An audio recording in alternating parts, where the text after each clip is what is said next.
নমঃ শিৱায়। বন্ধু বান্ধৱীসকল ২৬ ফেব্ৰুৱাৰীৰ দিনা মহাশিৱৰাত্ৰি আৰু আপোনালোকে এই তিনিবিধ বস্তু মহাদেৱক অৰ্পণ কৰিলে আপোনালোকৰ সকলোবোৰ মনৰ কামনা পূৰণ হ'ব। মহাশিৱৰাত্ৰি কি কাৰণে পালন কৰা হয় আপোনালোকক জনাও যে মহাশিৱৰাত্ৰিৰ দিনা স্বয়ং মহাদিদেৱ আৰু মাতা পাৰ্বতীৰ বিবাহ হৈছিল আৰু এই বিবাহৰ দিনটোৰ উপলক্ষে আমি সকলোৱে মহাশিৱৰাত্ৰি উদযাপন কৰোঁ। বন্ধু বান্ধৱীসকল মহাশিৱৰাত্ৰিৰ দিনা আপোনালোকে কেনেকৈ পানী ঢালিব, কি ফুলেৰে পূজা কৰিব, লগতে কি পাতেৰে মহাদেৱক পূজা কৰিলে মহাদেৱ ফটককৈ সন্তুষ্ট হয়, লগতে আপোনালোকক বা আমাক সকলোবোৰ মনৰ কামনা পূৰণ হ'বলৈ আশীৰ্বাদ থালি বাকি দিয়ে।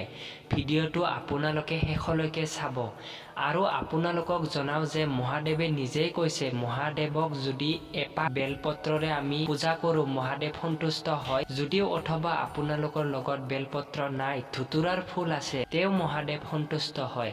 অন্যথা আপোনালোকৰ যদি বেলপত্ৰও নাই, ধুতুৰাৰ ফুলো নাই, যদিও জলো আছে, সেই জলেৰেই মহাদেৱ স্বয়ং কৈছে সন্তুষ্ট হয়। গতিকে এনেহেন দেৱক আপোনালোকে কিমান দূৰ ভাল পায় মোক কমেণ্ট আকাৰে জনাব পাৰে। আপোনালোকক জনাও যে এইবাৰ মহাশিৱৰাত্ৰিৰ দিনা আপোনালোকে ৰাতিপুৱাই গা পা ধুই শুদ্ধ বস্ত্ৰ পৰিধান কৰি স্বয়ং মহাদিদেৱৰ লিংগত হওক বা আহঁত গছত যাই আপোনালোকে মহাদিদেৱক জল ল'ব এঘটি, লগতে আপোনালোকে বেলপত্ৰ ৩টা পাত থকা, যাতে ৩টা পাতৰ কোনোখন পাতো যাতে বেয়া নাথাকে, সকলোবোৰ পাত চিধা চিধি শুদ্ধ হ'ব লাগিব। লগতে ধুতুৰাৰ ফুল আপোনালোকে এই তিনিবিধ বস্তু ল'ব, জল, ফুল, লগতে বেলপত্ৰ। এই তিনিবিধ বস্তু লৈ আপোনালোকে লিংগৰ ওচৰত গৈ প্ৰথমে জল ঢালিব। জল ঢালি আপোনালোকে লিংগৰ ওপৰত বেলপত্ৰ আৰু ধুতুৰাৰ ফুল অৰ্পণ কৰিব। অৰ্পণ কৰি আপোনালোকৰ যিমানখিনি মনৰ বেদনা বা মনৰ কামনা আছে মহাদিদেৱক আপোনালোকে ব্যক্ত কৰিব